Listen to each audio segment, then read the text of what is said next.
Let's get right into it. Number 6. The Jetpack Show Disaster. Imagine standing on a sunny airfield, hearing a clean metallic click as a stunt pilot straps on a jetpack and lifts off before a cheering crowd. This is a true story about a demonstration flight that went wrong in seconds.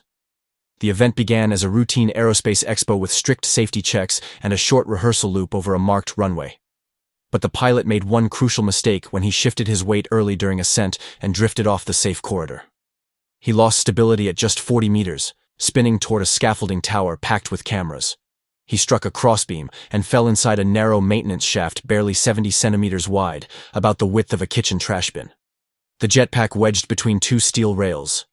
Pinning his legs at an angle rescuers later compared to being folded under a car seat.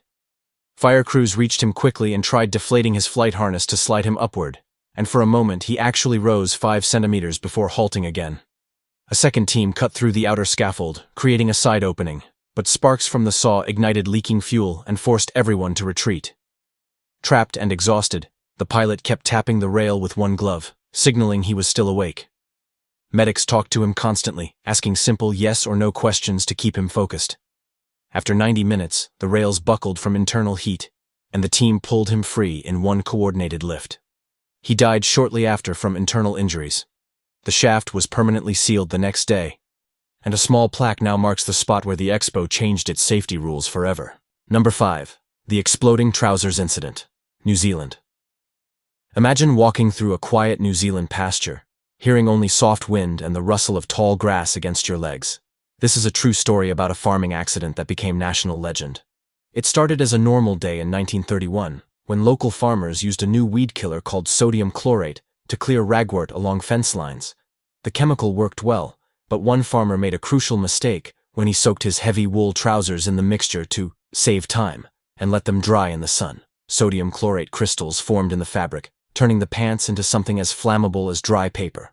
Later that afternoon, he stood near a small cooking fire, and one spark landed on his leg.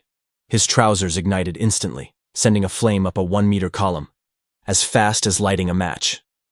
Neighbors ran toward him, ripping the burning cloth away and rolling him in wet sacks from the barn. A second attempt to douse the flames with a nearby milk pail finally cooled the fabric enough to stop the reaction. The farmer stayed conscious, gripping a fence post so tightly rescuers had to pry his hand loose. He kept asking whether the fire had spread to the fields, more worried about the pasture than himself.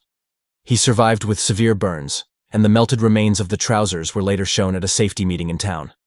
The incident pushed New Zealand officials to restrict sodium chlorate use and warn farmers about its explosive reactions with clothing. Today, a small display in a local museum retells the moment ordinary work pants turned into a chemical hazard. Number 4. Lawn darts. Jarts. Ban. USA. Imagine standing in a quiet American backyard, hearing the soft thump of a heavy dart landing in the grass beside a picnic blanket. This is a true story about a family game that led to a nationwide ban. In the late 1980s, lawn darts, also called jarts, were sold as simple outdoor toys for weekend gatherings. But one crucial mistake kept happening. Adults let kids play near the target rings, assuming the darts would always fall straight down. Each dart weighed nearly 450 grams and ended in a metal spike about 13 centimeters long, sharp enough to pierce plywood. One spring afternoon in Illinois, a father tossed a dart that arced high and drifted off course.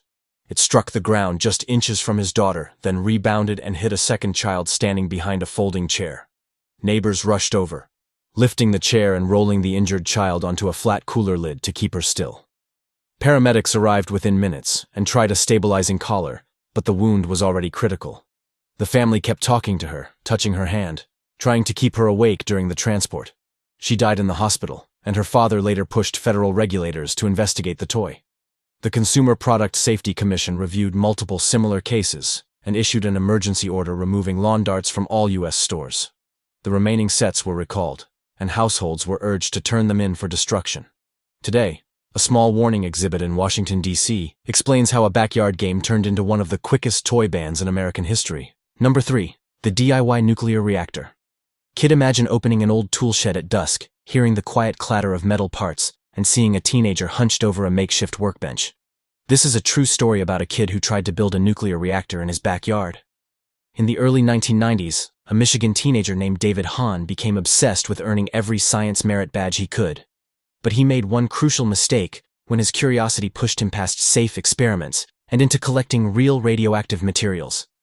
He gathered thorium from old lantern mantles, radium from antique clocks, and americium from smoke detectors, packing everything into a device the size of a shoebox.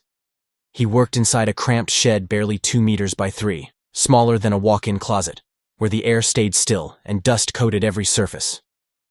One night, the improvised reactor heated up and began emitting levels of radiation far above household limits. Neighbors noticed strange chemical smells, and David tried sealing the box in a metal container, hoping to cool it. When that failed, he dismantled the setup and stuffed pieces into plastic bags, but the readings only climbed higher. Police arrived after a routine stop uncovered suspicious materials in his car, leading to the shed being taped off. Hazmat teams entered carefully, lifting each bag with long tongs and placing them into lead-lined drums. David stood nearby, gripping his jacket sleeves, answering every question in a quiet voice. The site was declared contaminated, and the entire shed was dismantled and hauled away as radioactive waste. Today, the spot remains an empty patch of dirt, a reminder of how a backyard project pushed far beyond safe limits. Number 2. The Parachute Dress Disaster, France. Imagine standing on a cold Paris morning in 1912, hearing the wind whistle through the iron lattice of the Eiffel Tower as a small crowd gathers below. This is a true story about an inventor who trusted his own parachute suit. Franz Reichelt, a tailor, had spent years designing a wearable parachute dress he believed could let anyone glide safely from height. But he made one crucial mistake when he abandoned his plan to test the device with dummies and insisted on jumping himself. He climbed to the first platform, about 57 meters high, roughly the height of a 15-story building. His suit looked bulky and stiff, with folded fabric panels no wider than a dining table. Witnesses said he hesitated at the edge, gripping the railing as police urged him to reconsider. When he finally stepped off, the fabric failed to open, collapsing around him like a heavy coat. He dropped straight down, striking the frozen ground within seconds. Bystanders rushed toward him, covering his body with a canvas tarp and checking for any sign of breathing. A doctor confirmed he was gone almost immediately. Police reviewed his earlier tests, finding torn mannequins and collapsed frames that hinted at deeper design flaws. The city banned further public jumps, and officials later installed stricter safety rules for all tower demonstrations. Today, a small marker in the tower's archives recalls the moment a homemade parachute dress ended in disaster. Number 1. The Action Park Loop Slide, USA. Imagine standing at the base of a New Jersey hillside in 1985, hearing screams echo from a bright blue tube slide shaped into a full vertical loop. This is a true story about a ride Action Park rushed into operation before it was ready. The water park had a reputation for experimental attractions, and the loop slide was supposed to be its boldest feature. But engineers made one crucial mistake when they built the loop too tight, forming a 6-meter tube that curved like a closed punch bowl. Early testers shot down the steep entry chute, slammed into the loop, and lost all momentum halfway up.